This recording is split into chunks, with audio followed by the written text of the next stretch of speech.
Joe Biden himself and the head of the DNC, Jamie Harrison, were so completely incompetent at messaging to the American people over the last 4 years the accomplishments of the Biden administration.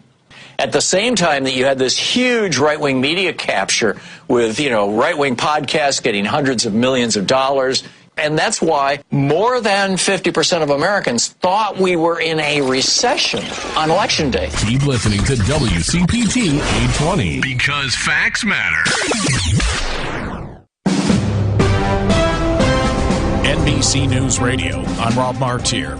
President-elect Trump will be joined by his running mate J.D. Vance and other members of his incoming administration at today's Army-Navy football game. Vance made headlines Friday by inviting Daniel Penny to attend the game in the presidential suite at the stadium in Landover, Maryland. Penny is the former Marine found not guilty of criminally negligent homicide in the New York City subway chokehold case. Kickoff is set for 3 p.m. Eastern. The head of Homeland Security says his agency knows of no threat with regard to the dozens of drone sightings across the Northeast. Danny DiCrescenzo reports. Appearing on CNN, Homeland Security Secretary Alejandro Mayorkas said they have not seen anything unusual or any nefarious activity. He says many of the reported drone sightings are actually small aircraft, and it's a case of mistaken identity. Mayorkas says state-of-the-art technology has been deployed, and it has not confirmed any drone sightings. Responding to President-elect Trump's suggestion that the drones be shot out of the sky, Mayorkas said they have limited authority to do so and have gone to Congress to expand those authorities. The man suspected of killing United Healthcare CEO Brian Thompson may waive extradition. Manhattan District Attorney Alvin Bragg said Friday that there are indications the suspect may waive, but the waiver cannot be complete until after a court proceeding next week in Pennsylvania. Suspect Luigi Mangione faces second-degree murder charges in the fatal shooting earlier this month of the top insurance executive outside a Manhattan hotel. Albertsons is suing Kroger following a decision by a federal judge to block their merger plans. The grocery chain filed a lawsuit against its main competitor on Wednesday, accusing it of breaching its contract and claiming Kroger failed to do all it could to secure regulatory approval of their $25 billion merger deal. Rob Martier, NBC News Radio. This is Chicago's Progressive Talk, 820 AM, WCPT Willow Springs, and online at WCPT820.com, where facts matter. The Lightning Strike Radio Show. So in the Project 2025, you take a test for fealty and loyalty. Oh, you have to take an oath. They believe in a unitary executive theory for personnel in which everybody reports to the president. There's very little hierarchy, and it would be chaotic, and they all have to be loyal to him. So, and he can make any decision he wants. Okay, folks. Ich spreche ein bisschen Deutsch, circa 1933. Yikes. Sundays at 9 a.m. WCPT 820 a.m.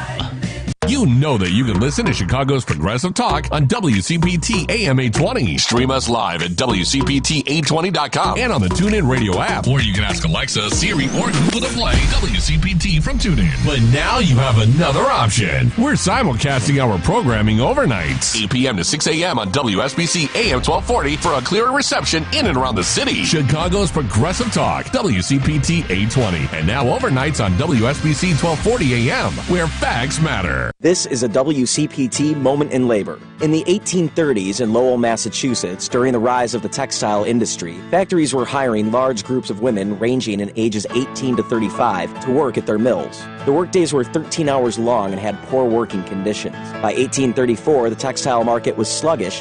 In response, the workers' wages were reduced by 12.5%. One of the workers, Julia Wilson, tried to organize the women to get their wages back, only to be terminated abruptly. Wilson signaled the women to strike or turn out. Over 800 women marched and signed a petition saying we will not go back into the mills to work unless our wages are continued. Ultimately, this strike failed, but they learned from their mistake and successfully battled back a rent increase on their boarding houses 2 years later. By January 1845, about a dozen of the Lowell female textile workers came together to form the Lowell Female Labor Reform Association. This would become the first organized union of women workers in American history. This has been a WCPT Moment in Labor. We're working for your rights.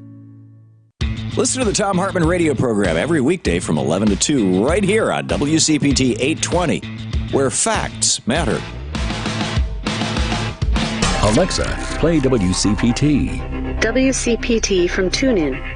The following program, Where Are They Now?, is sponsored by Art Andros and Bobby Drell of Hey Listen Communications. The views and opinions expressed therein do not necessarily reflect those of Heartland Signal, LLC, or its management.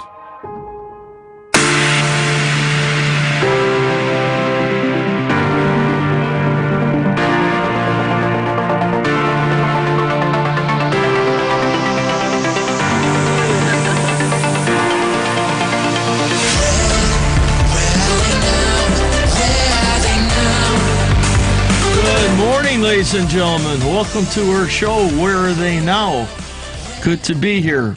Hope everyone's listening, 8:20 a.m. from 10 to 11. Good morning, Nikki. Good morning. How you doing? Good. How are you? I'm great. We're missing somebody. Artie. What's going on with him? What's going on, Artie? I'm here, baby. Oh, okay. I decided it's too cold outside, man. Nice. I gotta put my coat on. I got shorts on. I'm like Nikki today. I got shorts on. I wore pants today.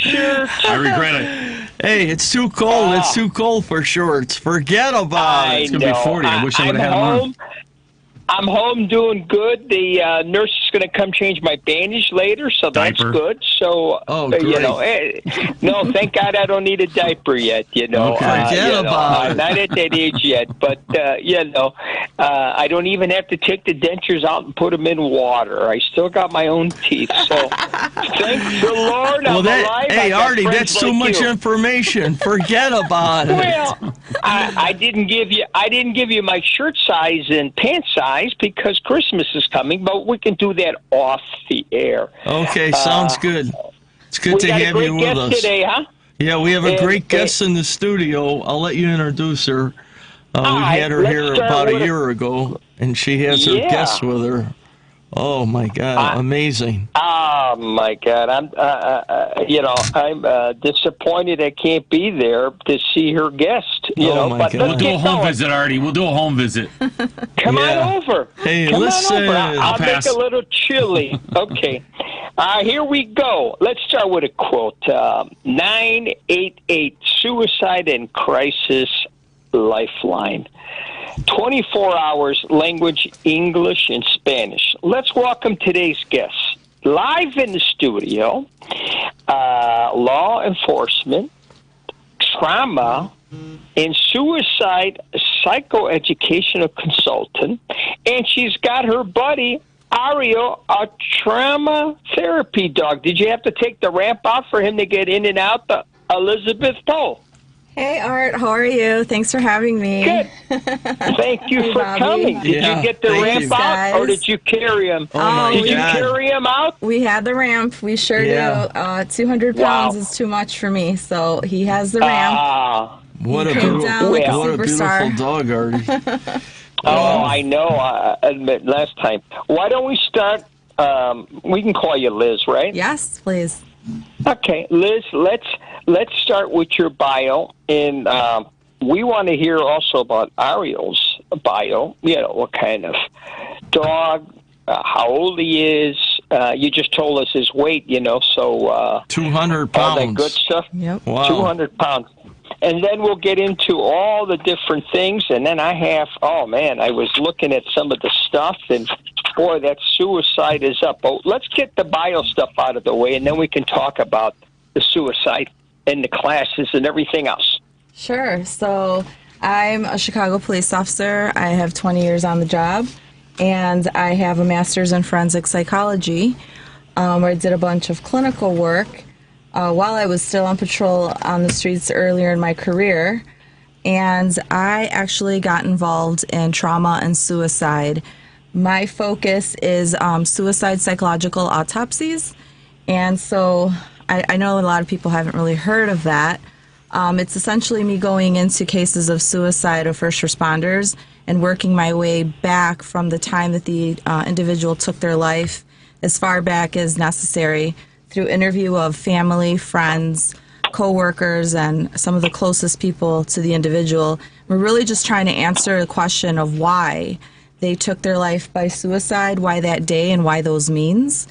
And so a lot of, as sad as it is to do those, and we actually find a lot of information that tells us what were all the factors that were present that contributed to the individual taking their life by suicide, and also what a lot of the protective factors that actually keep us going and keep us from losing hope end up being absent and reduced. So by doing these, I found so much information that I noticed we have a bit of a gap for knowledge, if you will, where we're not understanding how all these things happen to people, what we need to know so that we can be a little more proactive and try to intervene at an earlier point when things are kind of difficult and people are struggling, so that we can reduce crisis, which then, brings that suicide potential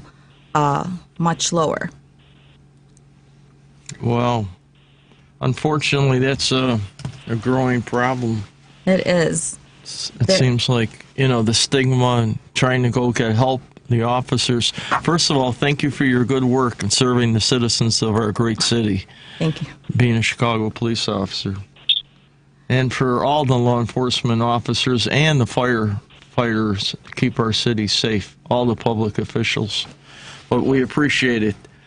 Why don't you give it our name, too, our phone number. Our name? No, our phone number. For all our listeners, give us a call at 773-763-9278.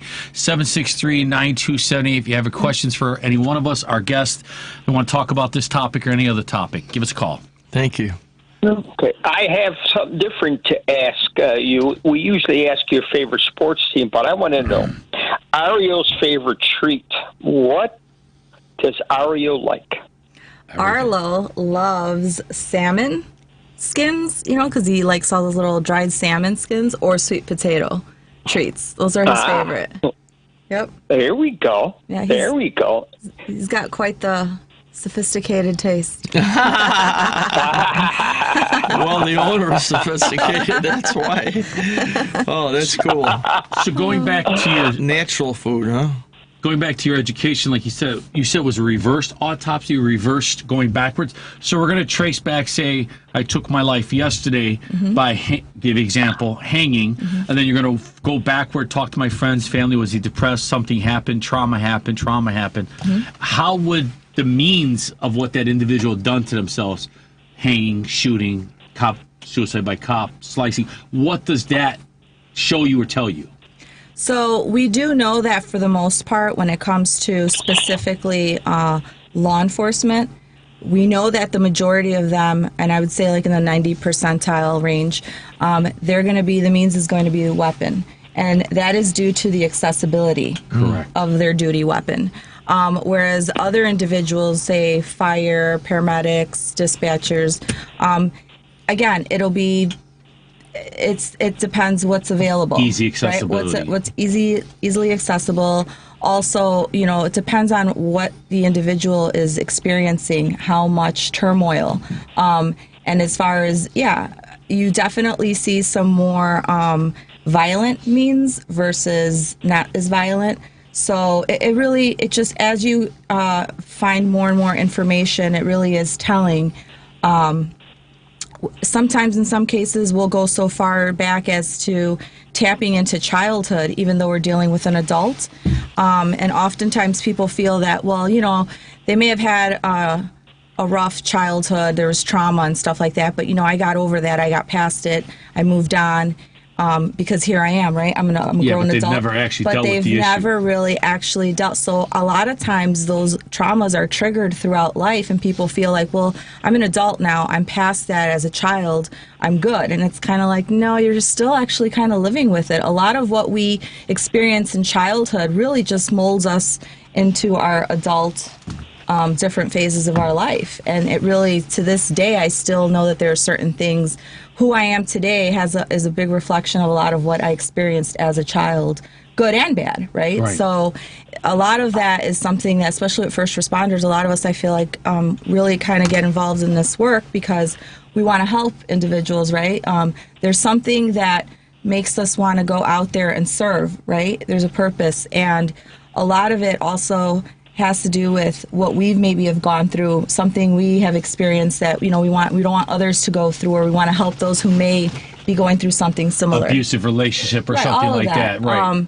But if we don't have that, if we haven't processed that and we haven't dealt with that, believe it or not, no matter how many years it's been, some way, one way or another, it's going to trigger and actually cause even more trauma, if you will, given the individual. It's been suppressed. Given the individual, yeah. And then there's traumas we've never ever experienced, but in our lives, but on the job, oh my goodness, there's so many things that we experience all the time that are just very difficult for us on a daily basis. On a daily basis, right. And so when you don't process that, when you don't deal with that, when you just keep trying to be in denial of it and shove it down, and you are able to move forward in the sense that you get back up, you go back to work, and you handle your... Because you have to. Right. You carry out your duties, right? But you're not actually processing mentally, like it takes a toll on you, and then it starts to affect you. Everyone's different, right? So everyone has different coping mechanisms and different levels, right? So it depends on the individual, but one way or another, it's going to come out. It's not a matter of if, it's a matter of when. And for some people, it's early on in their careers, midway, and a lot of them, it's retirement. You hear a lot of people just kind of drop dead, unfortunately, in retirement because you have nothing else to do. Going, right? Yeah. This job is very difficult in the sense that we also lose a sense of our identity when we retire. So there's a lot. It's a big transition. And then there's a lot that you've gone through for so many years if you were on the job for a while, and that hasn't been processed. And then all you're doing is dwelling on it in retirement. Some people have time to now sit and kind of like reflect and regrets and, just a lot that they're able to sit now and just kind of like... unwind, It just it consumes you, and people don't really handle all of that in a healthy manner. And if you don't, then that's when you start to see a lot of problems, crisis, and then people keep spiraling. So essentially, I felt that the need was to start something where we can be more proactive and start addressing these issues early on, so that we can maybe handle them in a way where it's not necessarily in crisis. You can still come out of crisis mode, obviously, but let's try to avoid the crisis part. Let's try to understand more of what it is that's happening, that we're experiencing, so that we can handle it in a healthy manner, and then we don't have to get to that point where things are so bad and try to come back from it. So was the department receptive to you wanting to do this? So I do this completely separate from the department. I do work for the department in a capacity of police officer, where I go in and I do my tour of duty for the day, and then separate from that, after work, I do this work completely on my own.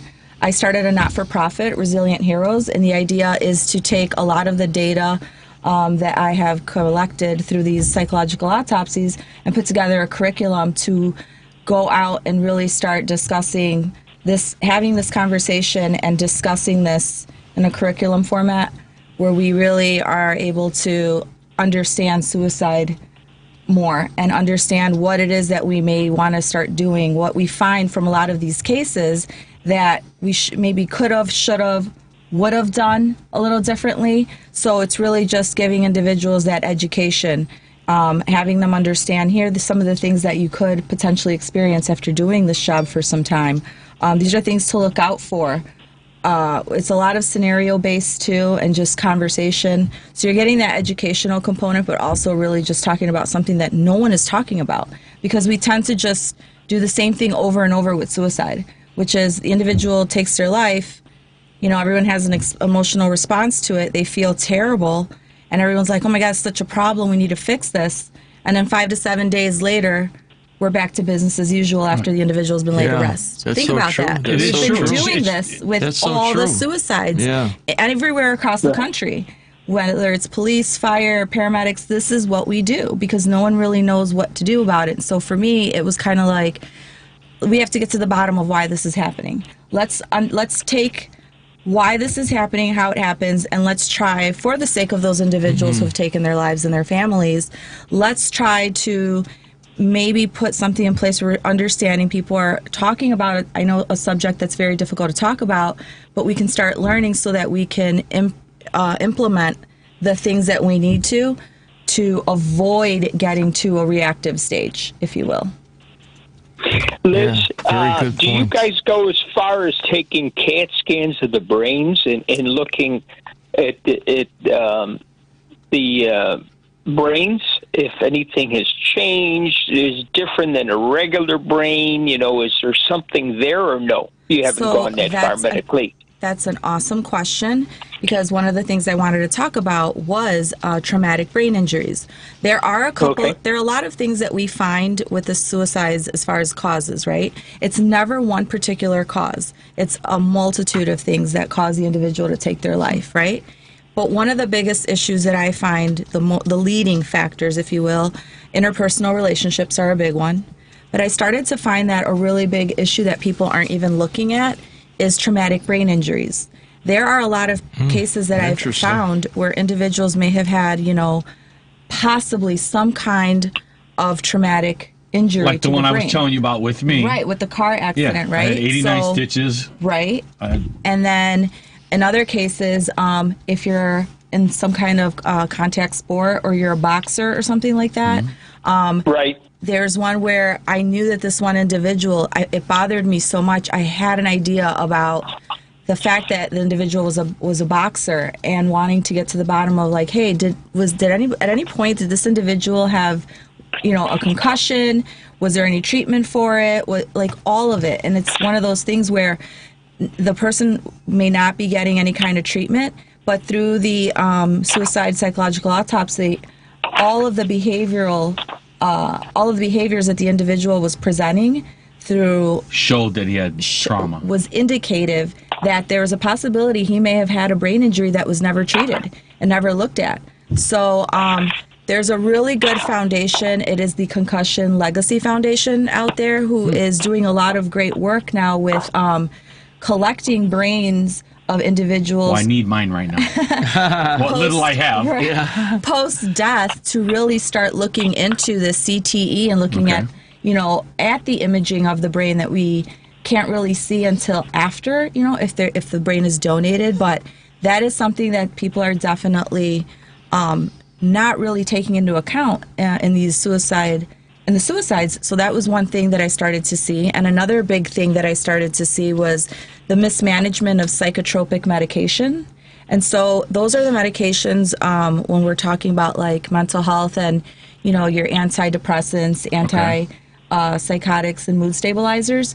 And so a lot of people, there's just a lot going on in the world, right? A lot of people are stressed and anxious nowadays more than ever, and, depressed, especially after COVID. However, some individuals may actually need to be on some medication, right? There's different chemical balances for everybody, and a lot, everyone's different. However, there are some people that may go to their doctor and ask for, help with sleep. Like, hey, doc, I'm not able to sleep. Sleep deprivation. I'm not able to sleep. Like, I'm having a hard time. Trazodone. I'm very anxious, whatever. And, a doctor may prescribe, and there's nothing wrong with it. They're doing everything legally, where they'll prescribe maybe like a Xanax or some kind of other medication. But they're not really managing it so much. Yeah, right. If they do, I would think that hopefully it would be for a short period of time and check in. But some people are just kind of like not managed, where, no one's really looking to see, okay, how is it affecting you? Is it doing good? Is it not? Do we need to adjust the dosages? What the patterns are. And then some people start these medications and don't realize that if you go off of them cold turkey, that presents a really big problem, because sometimes some people, especially if like you're on anti-anxiety medication, you just kind of go off of them cold turkey. You may kind of just have an episode where you have, you're having a psychotic break, or you're having some kind of psychosis, or suicidal ideation may come into play, especially if you're mixing these particular drugs with alcohol, which is like a Boilermaker. Right. Oh my goodness! And people don't talk about this often enough, and I see it so much, and it's just like the unspoken truth that we need to, I guess if people are more aware, at least you have options, versus I had no idea this happens, now it's too late, I can't go back and like change anything. You know what I mean? So that's the idea of it all. I still don't understand why the department want to support something like this, because how many officers it involves and the trauma. Any first responder, not just police officers. We're only speaking to police because we have 2 law enforcement here. But why would they not want to get behind this, like back the VOOP, back the vest, back this program too? Because if we don't have a good mental state, and that's all we hear about that. You need a good mental state to do the job. You know, you see a dead body the next day, you got to go and do another 12 hours the next day. I mean, when do they have time to depress or de-stress, I should say? Yeah, in the psychoeducation curriculum that I'm presenting, we talk a lot about debriefs, right, and how important debriefings are. I know that sometimes a lot of agencies just don't have the means; they just can't, provide that. But debriefings are something that are necessary to just be able to process what's occurred, what's happened, why this happened, how this is affecting me. Am I good? Do I need more resources? If I do need more resources, what's available to me out there, right? Some people know that, psychotherapy, going to talk to somebody is available, but what else? Yeah. Why aren't we talking about what else is available? There's so many different other therapeutic modalities, right? People have no idea about all the different options, and what works for you may not work for me. So what other option do I have when this doesn't work for me? And especially important. The smaller departments. I mean, like, unfortunately, that dear officer in Oak Park was slain. They have a smaller department, and what's available for those officers, it's really tragic. Yeah, and nowadays I feel that, it's any agency. Yes. Like you just mentioned, Oak Park. I mean, I think I heard something about like 1930 something was the last 38, time. 1938. Right. Yeah. The last time they had an officer killed in the line of duty. Like, this is happening everywhere. Anywhere, the trauma that we're seeing, the amount, the killing, the violence out there, it's everywhere. So it doesn't matter if you're a major city like Chicago or LA, or some small town in the suburbs, in the suburbs or whatever. Everyone has so much going on, and they're experiencing, so much trauma. And these first responders, they're overwhelmed. Totally overwhelmed, and it's so much to deal with. So with this, how does the 4-legged friend come into play? What does Arlo. he do for this program? So Arlo is I don't know if you guys can see him on Facebook or anything, but Arlo is a 200-pound bull mastiff. He is a trauma therapy dog. He was trained to essentially be there for individuals when they're experiencing trauma, any kind of emotional regulation issues, crisis, and he's really just there to be a calming, soothing element. And he came about because I had 2 individuals who were military and had done about 4 tours of Iraq each. Wow. And were also policemen.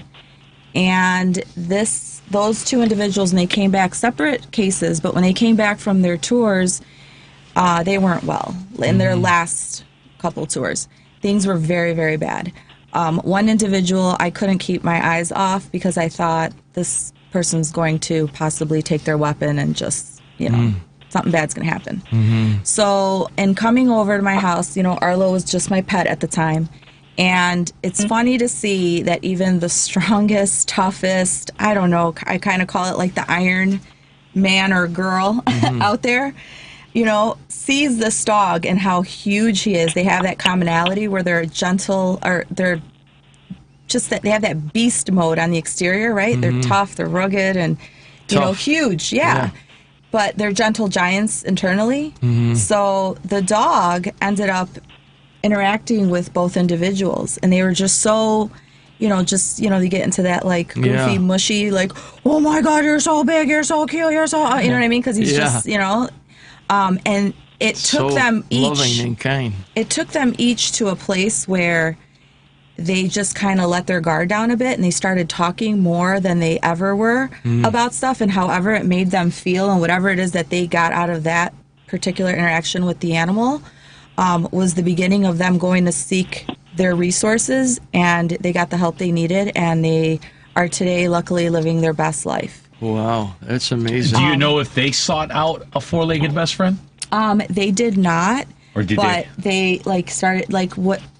And later, as we've talked, they said that they were holding everything in. It was too much, the stigma, not being able to really know where to turn and who to talk to. But when they interacted with the dog, and we know that there's studies out there that show that, as human beings, we we crave that oxytocin, right? That hormone that makes you feel good. And so there's a lot of studies out there that show that the animals, and that's why a lot of people have like those service animals and all of that, not just to help them with some kind of task, but also it helps individuals with trauma and depression and all of that, because that interaction helps kind of like calm them a bit. Yep.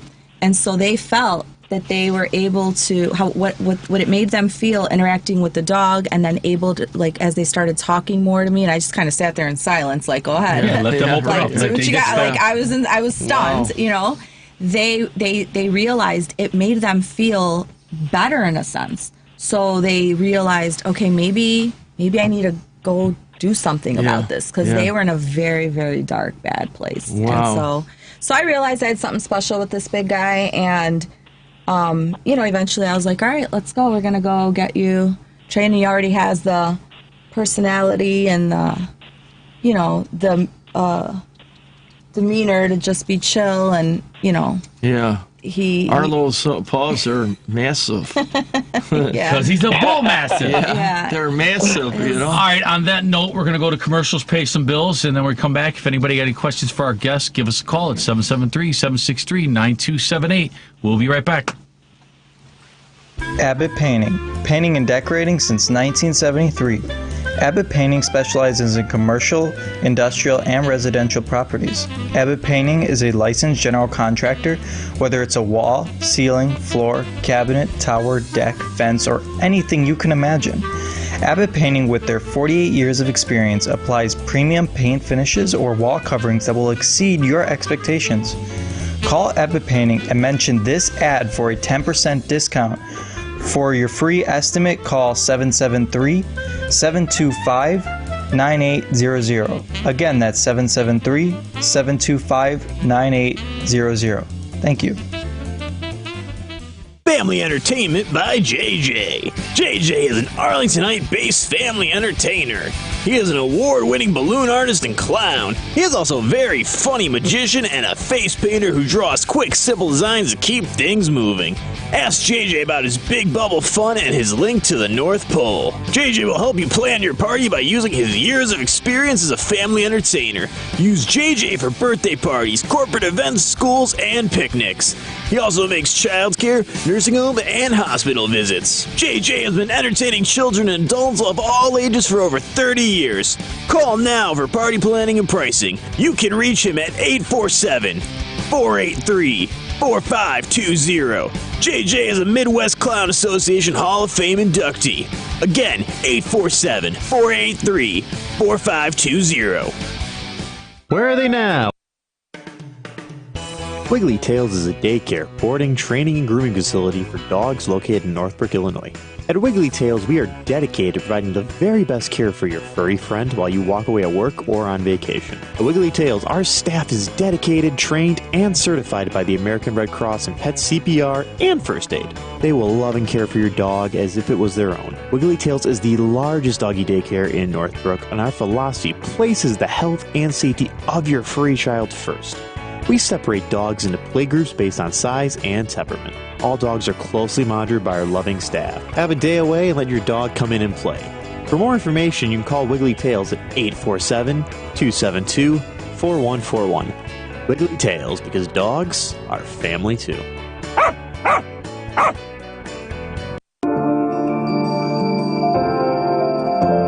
Teach your students the joys of science with Denoyer Geppert. We're the USA's leading manufacturer of anatomical models for education, with a number of our products on display at the Made in Chicago Museum. From autographed anatomy to zoology models, we have something for all ages. Place an order online today at denoyer.com. At Saga Martial Arts, we're dedicated to preserving the traditions of Shorin-ryu Karate. Our dojo is more than a place to learn martial arts. It's a place to build respect, self-discipline, and confidence. Whether you're a beginner or an experienced martial artist, young or old, we offer a supportive environment for you to grow. Join our community. Embrace the rich history of karate and discover your strength both inside and out. Saga Martial Arts, where tradition meets excellence. To book a lesson, give us a call at 312 927-0184 or send us an email at karateandvillapark@gmail.com. Atomic Bingo is looking for bingo callers for our 2-hour shows. Great pay. Must have a valid driver's license and an outgoing personality. Please call 773-805-1900. At 5500 Park Place in Rosemont, Illinois, there stands Crust Brewing. Crust Brewing is a brewery owned by a father and son duo who have a love for beer and quality food, along with unmatched hospitality, and they decided to share their loves with the world in 2021. At Crust Brewing, they only have one goal: perfect the following 3 categories: beer, food, and experience. From beers made fresh in the brew house to brick oven pizzas, and a location in the Parkway Bank Park so you can experience uncrafted hospitality. Visit the website crustbrewing.com or call 630-653-5500. Crust Brewing. We dare you to find a better beer, food, or experience. You want to feel secure, a sense of trust that will endure. Jennings' reputation rides with you. Welcome to JenningsChevrolet.com. Jennings Chevrolet in Glenview is a family-owned business that's been serving Chicagoland since 1958. How has Jennings remained in business while so many of our competitors faded away? The simple reason is that Jennings delivers the low prices plus the quality sales and service experience that other dealers only promise. Every dealership pays the exact same amount to the factory for a new Chevy, but some dealers advertise phony low prices online just to lure you in. At JenningsChevrolet.com, every buyer qualifies for our lowest advertised price. The low price you see is the low price you pay. Jennings has one of the area's largest inventories of new Chevrolets and quality pre-owned vehicles. If you can't find what you're searching for, we'll get it through our express locator system. Thank you for visiting JenningsChevrolet.com. Jennings' reputation rides with you. Hey, welcome back, listeners. Hey, we have our guest in the studio, Liz with her big dog, Arlo, and Nikki and I and Artie. Give us a call, 773-763-9278. Also, Liz, give out your information if someone would like to make a donation to your organization. Tell us how to get a hold of you, how you sponsor you, or what you need. Yeah, absolutely. Thank you.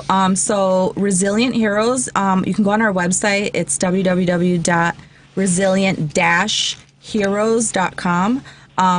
We would appreciate any support so that we can get this psychoeducation out. Like I said, we do travel across the country to all agencies, and that is fire, police, dispatchers, paramedics, and military. We're covering all of that to provide the psychoeducation, really understand and get everybody the information that they need to be more proactive and have the resources and be able to advocate for themselves. We are actually available to go out to various agencies. I know that I've been out in Florida a lot with a couple agencies. I know we have Denver coming up next year. We have Texas, a couple agencies there. And we really are open to just going out to an agency, providing the psychoeducation, have an agency maybe host, and invite other agencies. Because we are a not-for-profit, it is not self-sustainable, so we do request support with donations. We're trying to do more fundraising, and we're trying to get into looking for a grant writer. If anyone is interested in supporting, we are trying to get some grant money, federal and all of that, so that we can really get this going more and more across the country. We've been pretty busy. We've been at a lot of different locations. Some universities even, I've gotten involved with doing some presentations for clinicians, because there are some amazing clinicians out there that are coming out to want to work with the first responder population, which is wonderful, and we so appreciate and need you guys. But there are some cultural, barriers that need to be discussed, and understanding, how police, fire, military, it's a little different, right? And so really understanding so it makes the rapport and the service met just easier, But yeah, the website, we are available. I have an email and phone number. It's all on the website. If you wanted to know more, we're on LinkedIn. I'm on LinkedIn. It's Liz Pohl, and Resilient Heroes is a not-for-profit. And then we also are on Facebook. So, yeah, look us up. You can always reach out to us and answer any questions and Liz, get any support from anybody I had out the there. pleasure of attending the Cook County Regional Organized Crime Task Force workshop that was in August of 2023. Yeah. And I had the pleasure of meeting you, and I attended one of your classes. And the work that you do with Arlo and your group is just absolutely tremendous. Thank you. We're so grateful to you. Yeah. You know? Thank you. Thank you, guys. We're trying. All right. We need to do something Now, different.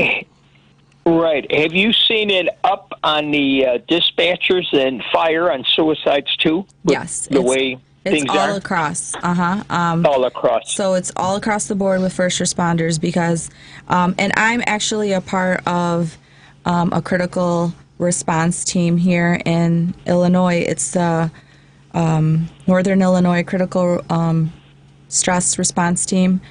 Shout out to that awesome group. Oh, great. We actually respond to debriefings of different agencies. So when you have an agency that calls out and says, hey, we'd like for you guys to come in, we're not there to talk about what has happened, like as far as what your duties entailed, right? You as the first responder, what did you do? How did you do? Policy and all that. It's more of like, okay, this was a very traumatic situation, traumatic scene. And so invited are the police officers, the fire, and the dispatchers, which are often forgotten. Oh, yeah, dispatchers are important, Right, too. and they're important because they're give not out the on call. scene, but Yeah. they're taking that call. And when those calls are coming in, I mean, they are at the most critical, worst times in Oh, yeah, people's lives. definitely. Yeah. And they're trying through the phone. I mean, they can imagine this in their heads, but they're walking individuals through the situation. They're hearing the chaos. So it is very critical and it is very traumatizing. And then, unfortunately for them, it's kind of like, that's it. Once the call has been dispatched, they have no idea what's occurred. If that child survived, if that person got talked down off the ledge. They have no closure and no understand unless they go and try to find maybe the officers or something, contact somebody, and nobody knows. And so, you know, you go home, you heard all those screams, the chaos, you know, you hear about someone being shot or someone, you know, dead, unresponsive, and you hear the chaos of the callers, and that's it. Yeah. Move on to the next one. Well, and it's a lot. So they're welcomed for a lot of debriefs and a lot of there's a lot of great chiefs, a lot of agencies out there that are doing a great job at offering, you know, debriefings and having a moment where everybody can come in and just process what occurred because it's so difficult, you know, to just kind of get past that. Like at 911, they have quiet rooms for the dispatchers because when I was working for the city, we had designed them in there so they can go and, you know, just have some quiet time to reflect on But that's still not getting it out. That's just them calming down from that moment. What she's saying, that we need that individual to be able to have an outlet to talk to somebody to help them cope with what they just heard or saw 911 differently. But yeah. Are you reading my notes? This is a question I was going to ask. No. How do we incorporate the suicide psychoeducation? Do we go to the state? Do we do a petition? How do we get That's that? a good point, Artie. How do we do that to help? Yeah. How do we do that? What can citizens do to assist? Yeah. Well, we definitely are trying to get in front of, you know, legislature and Congress and try to really push, you know, the need for this information and for really being more proactive. For instance, I know that we're doing better across the country with more wellness, right? With mental health, everyone's understanding. And Yeah, we you know came what? up with, was it 988 or 888? Yeah, 988. Well, we're coming. Yep. Everyone's talking about like, oh, you know, it's as human beings, it's okay not to be okay. Obviously, if when you do all this and you're experiencing all of this stuff, it's very difficult on the human mind, right? Psychologically, physiologically, all of the above, right? It's all connected. But no one's really discussing the suicide, though. I mean, it's getting way past just talking about mental health and like anxiety and like depression, all that's there. But I mean, things are just getting way worse. And why? What is it about suicide? Why does an individual take their life? What is it that we can do to intervene early on at some point? How do we make people understand that, you know, these are some of the things that will contribute to it? So maybe, you know, let's talk about what they are. Let's talk about what we should do instead, what we should or shouldn't, be doing to contribute to the matter and like have people spiral. What do we talked about? What are the interventions out there? What options do we have? Yeah. All of these things are things that no one is really talking about. We do a great job at training our first responders to carry out their duties, right? To go out there and like, hey, as a fireman, this is how you're going to run the equipment. This is how you're going to, this is the protocol. As a police officer, this is your firearms and your defensive tactics, and this is how we do it. And we do great, let me tell you. We do a great job doing all of that because they take the time to put training into that for us when we're in the academy stage before we get out there, right? Yes. And we're better at our jobs when we're trained. We need to be able to provide more of the tools for our own self-care so that we can come out of this after the fact alive and well and healthy and continue to live on. So just as we do that much for training, I think we need to do it more for our own well-being. Oh, definitely. And that's really the idea here. Yeah, definitely. I don't know if I told you, Liz, I recently got involved with this organization, listeners. It's called Bank the Blue. You have to be a sworn police officer or retired, and we go out to the various local, like I've done 5 districts in the Chicago Police Department. I've done 2 suburban departments where we go and we address the roll calls of the sworn police officers. And what Bank the Blue does, they provide 12 free sessions. They're free, for the law enforcement officers, and if they need more, they can get more with a clinical psychologist or a psychiatrist, to help them. And they only have to register using their name, and then from there on, we give them a number so they don't have to worry about their identity, because, the stigma's out there. If they know you're going for mental health, a lot of the officers, men and women, they don't want to work with you, you know what I mean? And the 3 things, or 2 main things is financial problems and domestic problems, why they go over the edge and commit suicide. But we want to get the word out there. And this organization, Bank the Blue, it started, it's privately funded. And, to get the word out where it's okay to talk to someone in our organization. And it's totally free, which is good. Right. So we need more programs like this to help the police officers. There's so many resources out there. There's so many great programs that could help. It's just a matter of, listen, we all as human beings, what makes us human beings is the fact that, it's normal to experience this stuff, especially when we're experiencing so many abnormal situations. It is actually very normal as human beings for us to be having a hard time psychologically after a lot of the stuff we experience, to have like physiological issues. That's what makes us human. If we were robots or machines, then fine, that would work. We would have no emotion. It wouldn't affect. We'd keep going, and nothing. But because we're human beings, it does catch up with us after a while. And so it's a matter of, okay, for everyone it's different. Some, what you can handle is probably more than I or less than I, etc. Right? It doesn't matter, but understand focus on you and what you need. And be okay with knowing that it gets tough, and so you have to. It's all the individuals who really just want to kind of, find ways to, just kind of like suppress this or compartmentalize things and act like it's not happening or pretend they're good. No, I'm good, because remember, we're all good, oh, yeah, right? You got that front. Right. That front. Right. We're good. We're really good at like fooling everyone else, but we're not, but we know, when we're fooling ourselves, we know when something's off about us. So it's like, instead of being in denial and trying to compartmentalize these traumas and all the stuff we deal with in our families, and it's a lot. Oh, yeah. There's a lot in day-to-day life nowadays. So it's like, you have to deal with it. It's the people who won't deal with it, who try to like be in denial or avoid, and then they use maybe the wrong coping mechanisms, like turning to, a gallon of alcohol a night to, it works in the sense that, it'll shut off those intrusive thoughts. You wake up in the morning, but it causes other issues, right? So that's where we need to talk about those specific things, and that's what we do when we go out and we provide the psychoeducation. And it's, it's different than a lot of trainings in the sense, for me, the design was important. As a first responder and a mental health professional, for me it was important that it wasn't going to be just something else where everyone sat there just kind of like, oh gosh, I'm dragging my feet, I don't want to be here.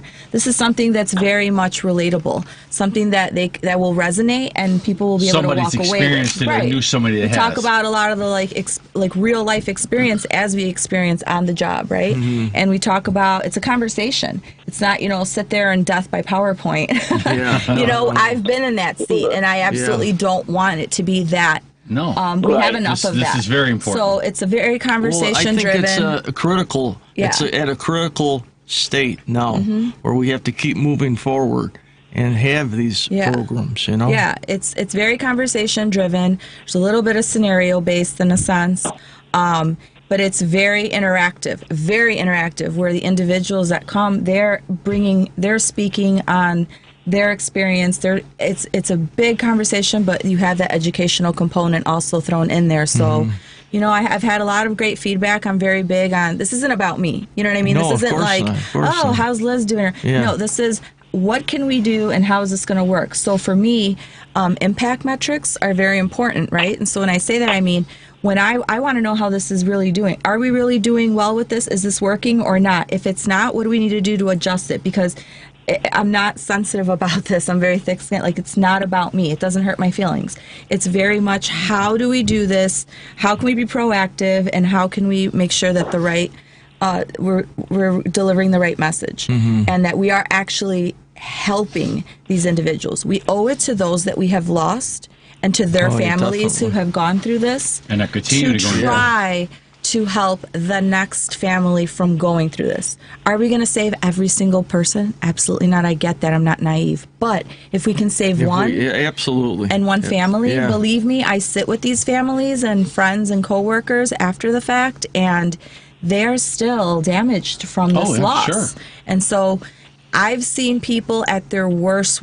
I've actually even interviewed and known individuals that have attempted to take their life, and they were able to luckily live to talk about it. Yeah. And they agree, and I see in some of the worst cases, it doesn't matter how bad it is. I mean, we can talk rock bottom bad.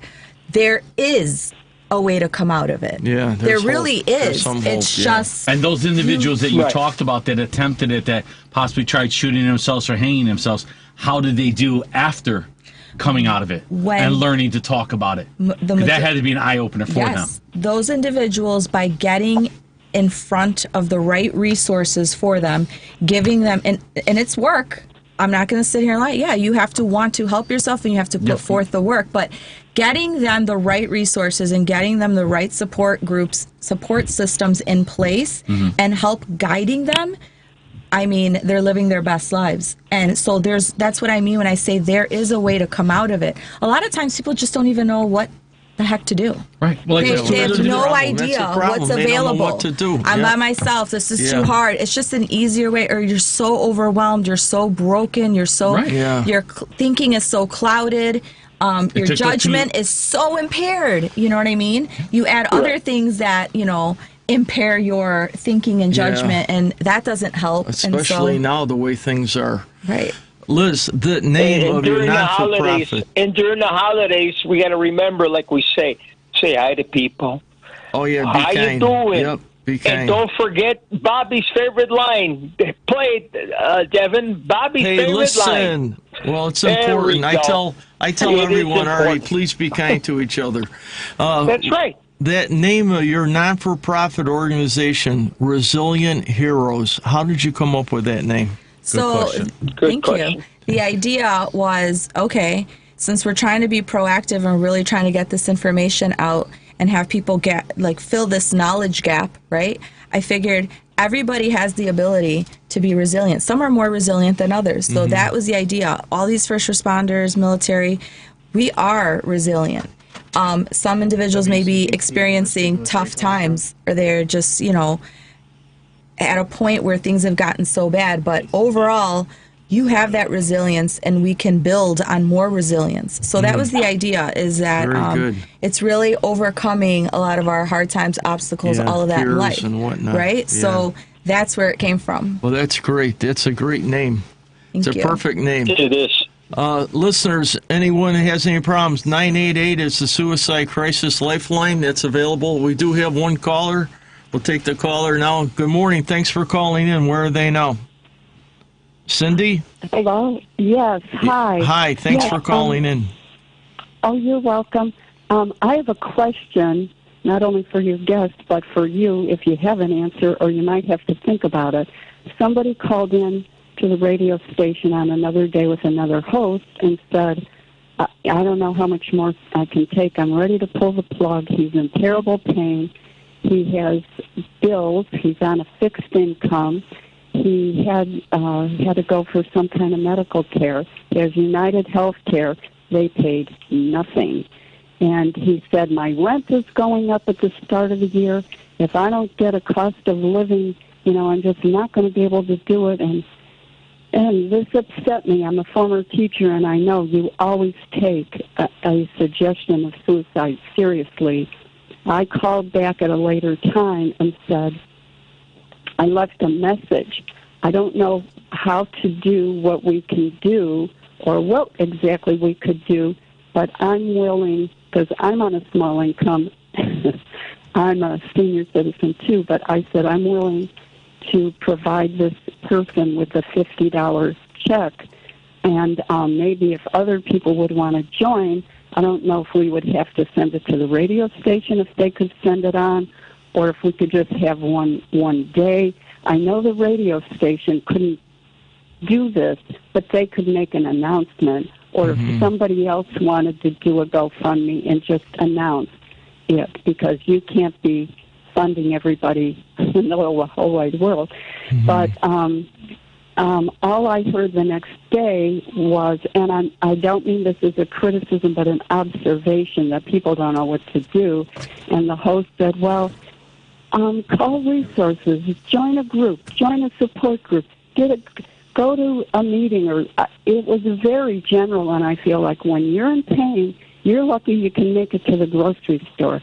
That's not when you feel like, oh, I'll just present myself and be part of a group.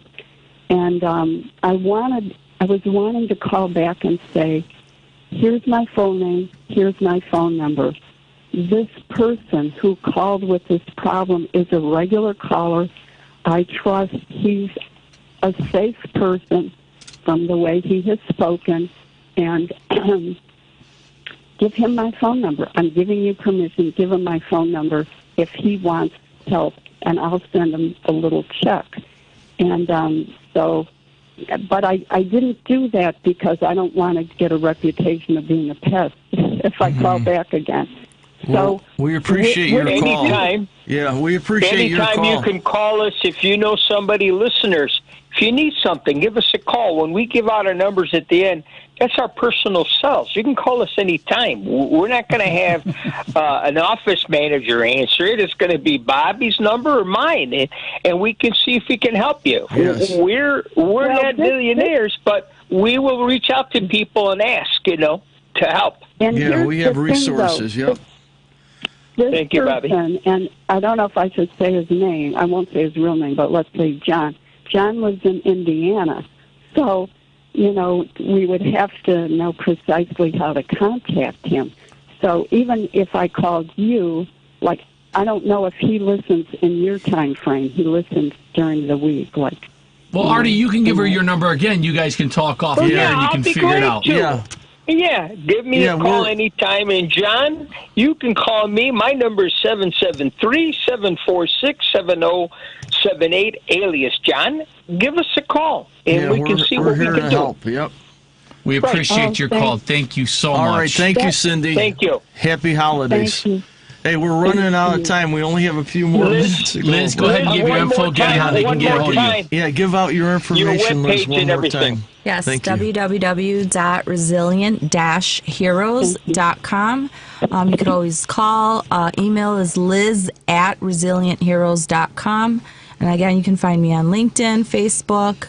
Absolutely. And we do put out a newsletter every week. So go on the website and subscribe with your email so that we can send our weekly newsletter. It's notes from Liz and Arlo of all the things that we've been doing in the week. There's a lot of different places that either we've been presenting or we've gone. We actually. Actually, I was with you. Yeah.